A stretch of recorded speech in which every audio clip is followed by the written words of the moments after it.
Tyd hier Bulke Radio is 25 minute oor 4, amper lieg ek vir jou.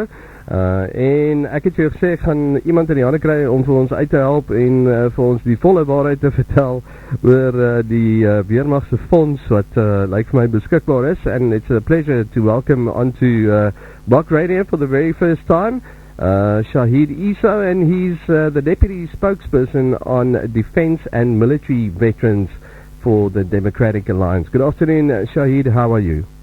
Hi, good afternoon, Vinti. I'm well, and I hope you guys are okay. We're wonderful on this side.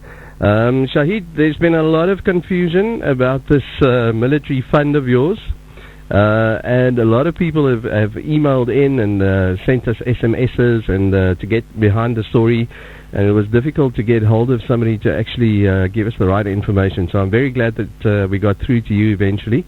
Can you tell us what is this fund all about? And what do you need to qualify for the fund?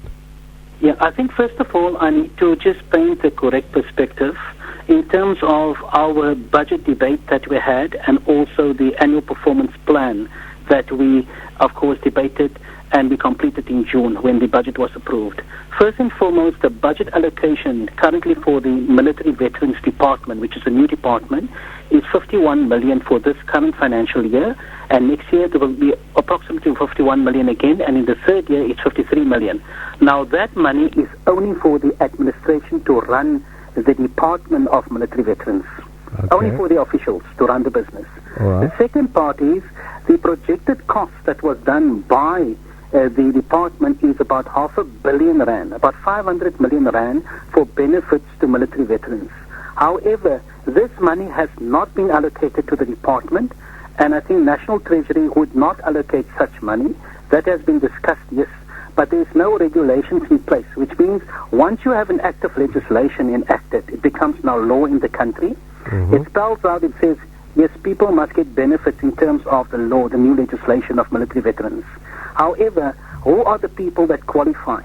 Now, the regulations are normally what is prepared after an act is accepted. You write up all the regulations, and this will include the means test, which will determine the criteria for all those who qualify and those who are then termed as deserving military veterans for the various benefits.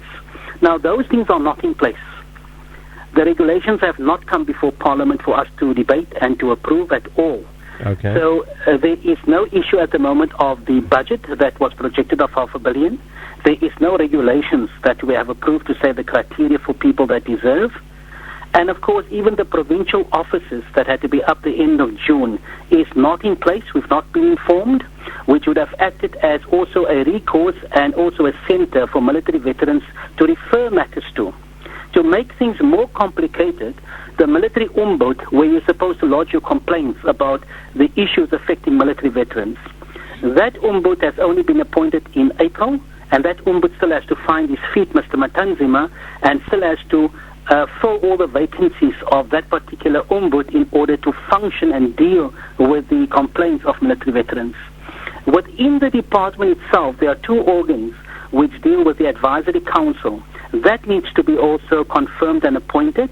They would advise, of course, the department and the minister regarding the interests of military veterans.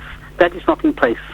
The second part of the organ, which also deals with the appeal board, when a military veteran is not happy about a decision made in terms of legislation, which is not, they feel it's not being dealt with fairly, they then go to the appeal to readdress that decision. That appeal board is also not yet in place. So this department is very much work in progress, and the necessary organs that's supposed to support military veterans and their interests are not in place. So the sad part is, which is the problem and causing all this confusion, the department, I believe, has not taken all the necessary steps to communicate effectively, knowing the absence of all these organs, to communicate effectively to military veterans, to say in no uncertain terms, this is only a database process where you register and you register your dependents. And if you served in the statutory forces of the Army, the Defense, the Navy, and the Air Force, and if you served also in the Liberation Forces of MK and APLA, And here we've got a concern because even the Cape Corps, which has been supported by our previous Minister Sisulu, has not been included in the advert, and they also served in the various wars that they also participated in. So there are certain issues of clarity which is not in place, but the communication that has come through has only been advertised in the Western Cape. I've seen it in the Cape Argus on the 30th of May on Wednesday, 2012. Then it was from last week, there were some TV adverts which, of course, gave some contact numbers of people being contacted. I'm asking the question, if we said we're going to have an effective communication strategy to reach all military veterans, did we exhaust those avenues? Did we go to local newspapers? Did we go to local radio stations? Did we make a special effort of putting up notices all over where families and friends can communicate, even in the most distant and rural place where you may find a military veteran residing? So I think we have not gone the full extent, and we say we want to accord this dignity and honor and respect to military veterans that have served their countries, and in certain respect paid the ultimate price of sacrificing their lives for their country.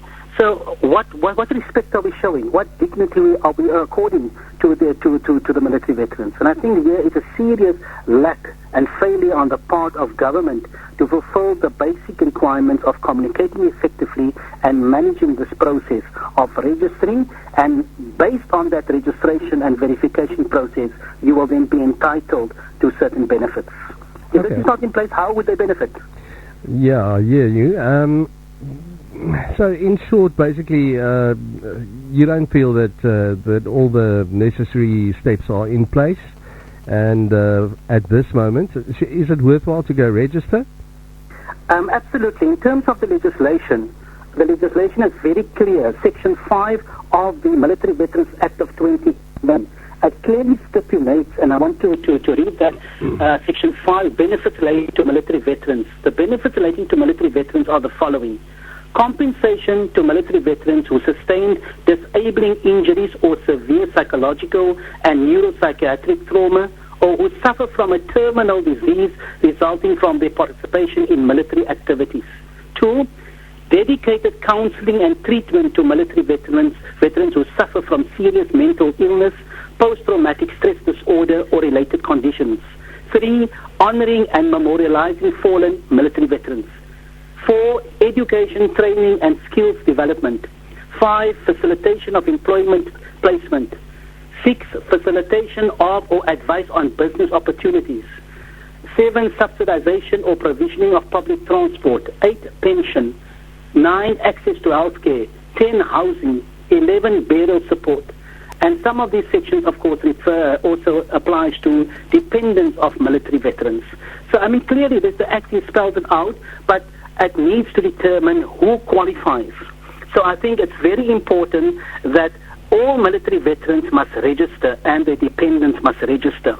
Okay. So they need to go in to their military base. Unfortunately, the numbers that have been given, we phoned yesterday several times to these offices and we got no response. In fact, I got the office number of the ministry in Pretoria. I phoned that number, they did not respond.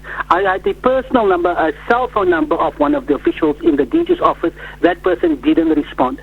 So I think it's only one province that responded, and this province number was given also for other provinces. So from the government side, this is a serious matter, an indictment. It's really putting the military veterans in a very frustrated position where people are pressed for deadlines until it was initially stated 13th of July. According to the advert, it's now the 30th of July, the end of the month. I've made an appeal in my press release that we extended by another month and that we review the process of communication. Did we do it effectively or not? Did we do justice to military veterans? So the news we got now is that this is a staggered approach. This was never communicated to military veterans, that this is the first opportunity they had earlier this year. There's going to be a second opportunity. There's going to be a third. But there's no process that has been explained to military veterans to say, we're going to do it for these months, and these are the bases, and these people will be accessible. So I say, if you are not fit to do the job, then employ somebody to do the job.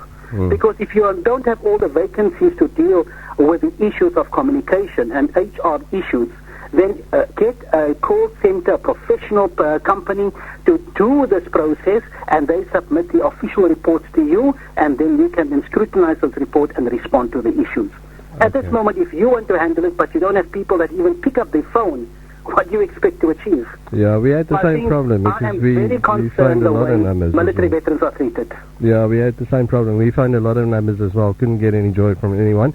So I'm very glad that you came on air this afternoon and set the record straight for us. Shahid, if there's any problems that listeners have, who can they contact? They can certainly phone me, and they can contact our offices. I can give you my number. It is 082. Yeah, got it. 082. 704. Yeah. 5378. And the office number? And my office number, I am at the moment not in office because we're on constituency, which means we're community. I would suggest that number is available. My home number is 021 762 Yep. 64 Yep. 53. It's a telephone fax line. Okay. So if I don't pick up for any reason, I'm busy on the line or I'm busy with a meeting, you can fax through a message to me, or you can SMS a message through to me. I'll also give you the email number, and I will respond to your call.